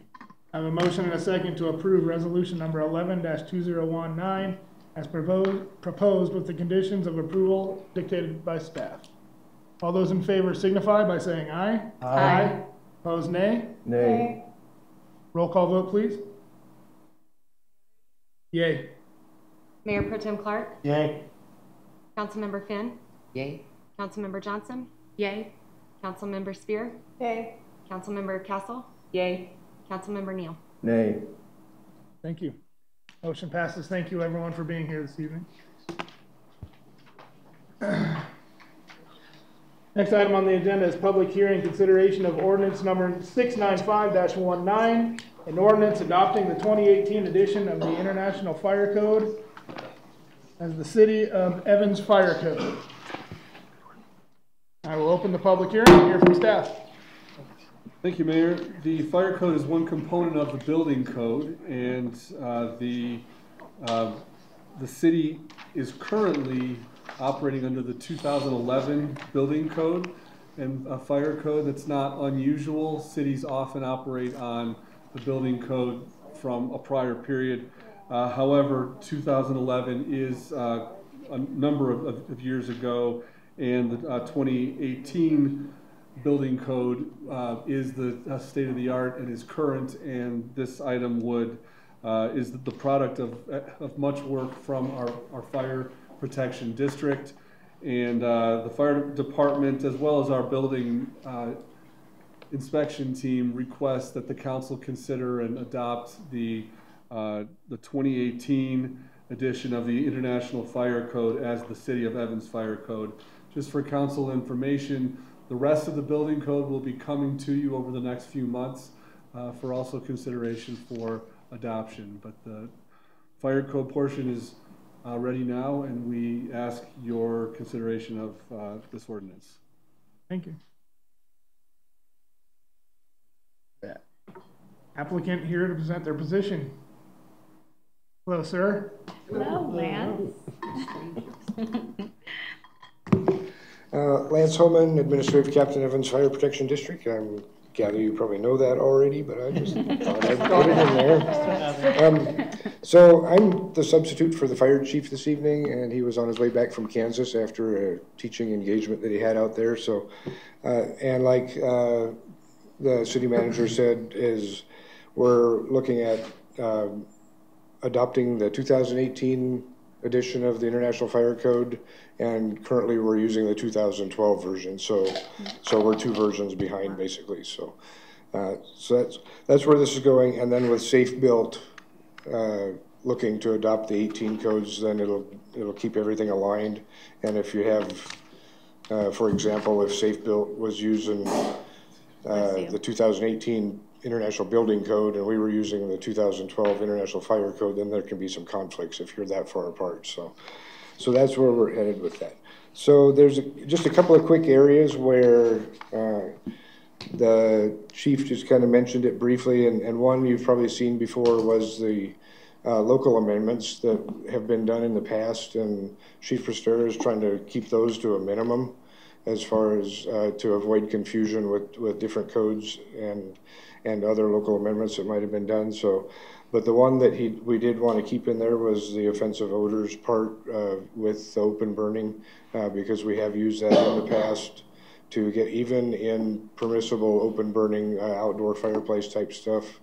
Now, one, if they're burning stuff they're not supposed to, but even if they're burning regular firewood and their neighbors have respiratory issues and it's causing an odor and it's causing them health problems, then we can use that to make them put that out. So that's what the other one he talked about when he called me this afternoon was the food trucks. Obviously that changed quite a bit in the 2018 fire code. So and as it's mentioned in your packet and in the ordinance, as far as in the adoption, is to make sure that anyone who's operating now can still operate, and then going forward it would be the new code that regulates those type of vehicles. So, and then the other one on there was there's a whole list of them. It's number 4 was just deletions of local amendments, and that was just some stuff that's better addressed elsewhere, like the land use code and other items like that. And so, and I don't necessarily feel that I need to read through them. You probably read through them already, and they are pretty well self-explanatory. So, you know, just as an example, the Department of Transportation regulates the tank vehicles and the transportation of liquids in whatever particular tank vehicle it is. So that's kind of not a fire code thing. So if you have any questions, then I can answer those or try to. If not, then that's kind of pretty much it. It's fairly self-explanatory. So thank you, Lance. Thank you. Yep, thanks. Steve, is there anyone in the audience who wishes to speak in favor of this issue? I'm in favor of it. Is there anyone in the audience who wishes to speak against it? Assuming you got nothing to say back to him. Questions for Lance or for staff? Yeah, pretty straightforward. It is. I think it's a good idea. And I will close the public hearing. Council comments? Pretty straightforward. Yep. Agreed. I'm always in favor of But it's nice standardizing language so that it's consistent with rest of the world or the country. And when I was reading through about the suppression systems in the food trucks, I was thinking about all the food trucks I saw in Washington, D.C., and I don't remember seeing one suppression unit on there. So there are going to be maybe have to be a lot of trucks that are going to have to come back into compliance over the next few years. Thank you, Fred. No other comments? I'd entertain a motion. I move to approve ordinance number 695-19 on first reading. I second. I have a motion and a second to approve ordinance number 695-19 on first reading. All those in favor signify by saying aye. Aye. Opposed, nay. Motion passes. Thank you. Item C, consideration of an intergovernmental agreement among Evans, Kersey, and Greeley regarding land use, annexations, and future growth boundaries. We'll hear from staff. Thank you, Mayor. At your April 2nd work session, staff presented a draft intergovernmental agreement between the City of Evans, Town of Kersey, and the City of Greeley that would help to collaboratively guide potential development and also natural area stewardship of the South Platte River corridor, as all three of those communities share some long-term growth boundary east of Evans. The goals will be outlined just in a very brief presentation from our management analyst, Kaylin Myers, who can just recap the goals and benefits of this project, and then we'll request council's consideration of the agreement. Okay. Good evening, Mayor and members of council. So I'll just give a brief overview of this presentation. You received it at a former work session, just to kind of have it on the record, and we'll be hopefully signing the agreement this evening if it's adopted. So the Kersey-Evans-Greeley Intergovernmental Agreement, also known as the KEG-IGA, the impetus of the agreement was an annexation that Kersey made in 2017 that was kind of west of their municipal boundary, as it typically was, kind of closer to Greeley. That prompted a conversation between Greeley and Kersey about annexations, and they brought Evans into that conversation, and that's sort of how this all came about. So staff from Kersey, Evans, and Greeley have been meeting to discuss creating this intergovernmental agreement, which does a few things. It establishes a cooperative planning area along the South Platte River. It's a half-mile boundary along the river's floodplain, 100-year floodplain. It also talks about annexation guidelines and some land use. So this is an exhibit to the agreement. This is the cooperative planning area in blue, the dashed line. The portion that impacts Evans is pretty much all of that south of Highway 34 there. That's our urban growth area.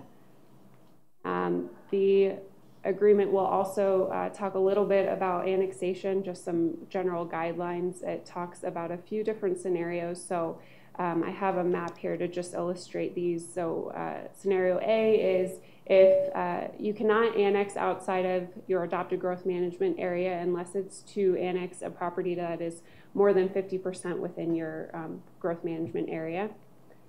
B, if there is an annexation proposed in an overlapping growth management area, the two communities have to come together and discuss to see who could best serve that property, with the understanding that it always falls back on the property owner who they would rather annex to.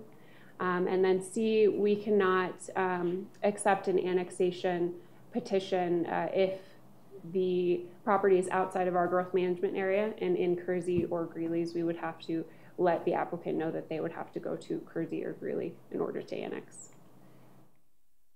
It also talks about land uses, so allowed land uses, that would be anything that's in our comprehensive plan, future land use, only within this area that is in the coordinated planning area. So our current land uses that are allowed are rural residential, urban residential, high-density residential, river natural habitat, and commercial. That's significant because the next piece that the agreement talks about is prohibited land uses, which are adult businesses, and then lots of industrial uses.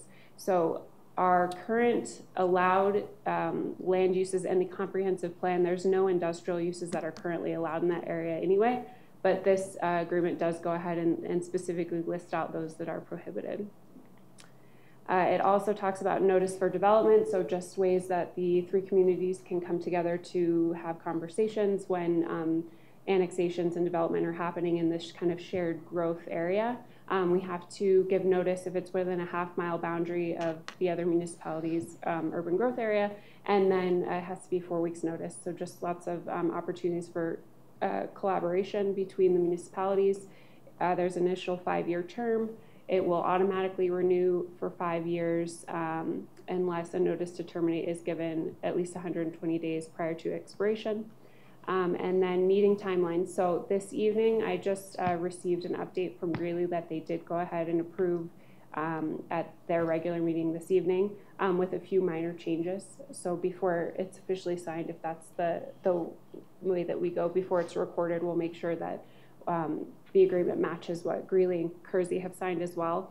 And then Kersey adopted at their April 9th meeting as well. So we're kind of the last ones to make the motion. I can answer any questions. Thank you. Questions of staff? Nice. None? Thank No, you. we've been over this. It's a good deal. Yes. No questions, I'd entertain a motion. I move to authorize the mayor's signature on the Kersey-Evans-Greeley intergovernmental agreement regarding land use, annexations, and future growth boundaries. Second. Motion is second to authorize the mayor's signature on the Kersey-Evans-Greeley intergovernmental agreement regarding land use, annexations, and future growth boundaries. All those in favor signify by saying aye. Aye. Opposed, nay. Motion passes. Thank you.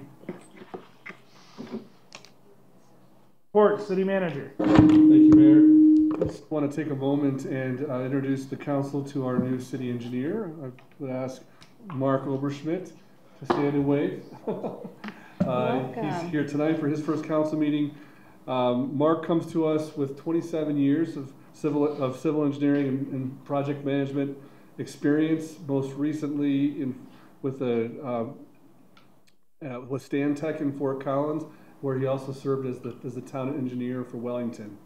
Mark, we know, has managed a wide range of fairly complex municipal capital improvement projects from both the design standpoint and also construction management. And he's coming on board at a great time for us, as we have no shortage of work, as Mark's finding. So we're glad he's with us, and he'll be presenting projects to council very soon. Welcome to the team. That's all I have today, Mayor. Thank you, Jim. City attorney. Thank you, Mayor, members of council. As you can tell, there's lots of development going on, so we're working hard with Randy and his team on that. Councilmember Neal, you specifically asked about an update on the Eastwood Village.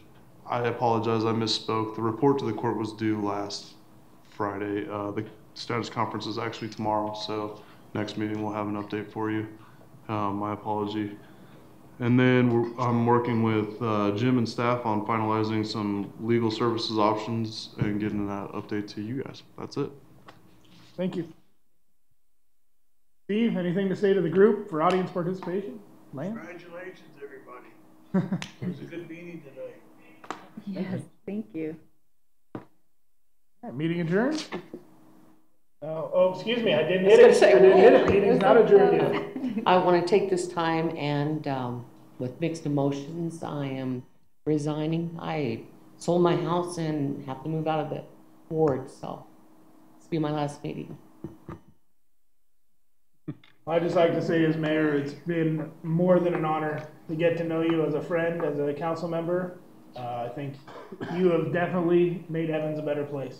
Thank you. It is a much better place because you're here and because you helped and you stepped up and you were on this council. And for just being an outstanding citizen, you're a good person, a good friend, and I'm going to miss you dearly. Oh, thank you for everything. Thank you.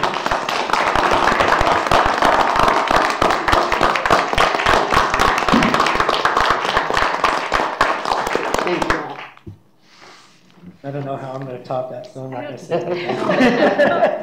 I meant every word of it. Yeah, thank you. Yeah. I know you do. I Jim, I'd like to instruct the city staff then to get to work on whatever city staff needs to do for us to get a new city council member.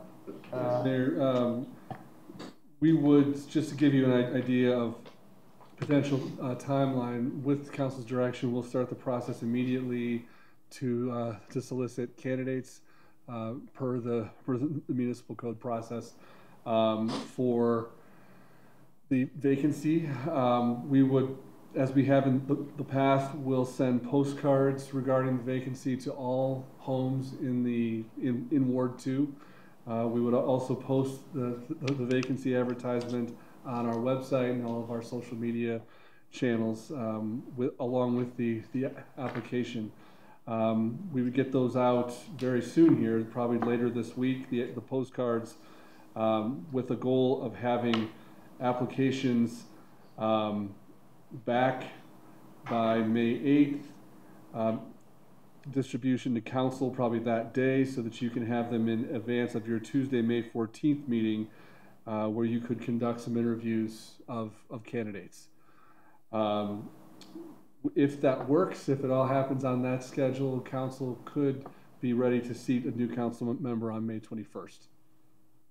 All right, thank you, Jim. Thank you. And I do want to just mention, it is kind of a tradition. We do give something to an outgoing councilman. This one was a little shorter notice. I know. So, No big feeling. we will get you something to you though. So I didn't want you to think that just kind of looks at it. So. Yeah. And I would like to say something. Sure, I am very grateful to you, and I'm trying to not get emotional and say stuff. You know, you've been a mentor to me. Okay. This whole time, and I think I greatly appreciate everything you've done for the city, and you've always had the city's interests first and foremost. Thank you. Thank you. I'm gonna miss you. I know. Now, I just want to say, Sherry's come from a long line of public service, and she has a lot of history here in this town, and it's a very sad and tragic thing to lose somebody with all of your knowledge and all of your support and all of your love for this city. And I really wish that you have a good retirement, and know that you are well respected and are going to be deeply missed. Thank you. Thank you for everything that you and your family too have done, and I appreciate it, and we'll miss you. Definitely miss you. It's been an absolute pleasure working with you, and you've definitely contributed, helped making Evans what it is today. And we really appreciate everything that you've done, and I really appreciate working with you and everything you've done for me as well. Thank you, Mark. I think, you know, I don't know that Sherry knows this, but she's really kind of my impetus for wanting to be on council. She just kind of was the chirp in my ear as I served in other capacities, but she saw things in me maybe I didn't see in myself, and she knew the benefit of public service, and it was something my heart was longing for, but I didn't understand yet because I hadn't found the right thing. And so having really Sherry there to help me through the infrastructure task force and really show me what it meant, it provided such a benefit to me, and it allowed me to know I was making the right decision for myself, for my family, but most of all for my community. I thank you so much for your encouragement, and you're always going to hold a special place in my heart because of that. I wish you nothing but the best. Thank you very much. I'm going to miss seeing you out and about with your sister and your mom. But and I hope that you find that snow that doesn't disappear in South Dakota and North Dakota to your liking. Yes. Thank you. You guys, you know, you need to realize how much of an impact you have to the community. You're front line, and more so than any other thing that you can volunteer for.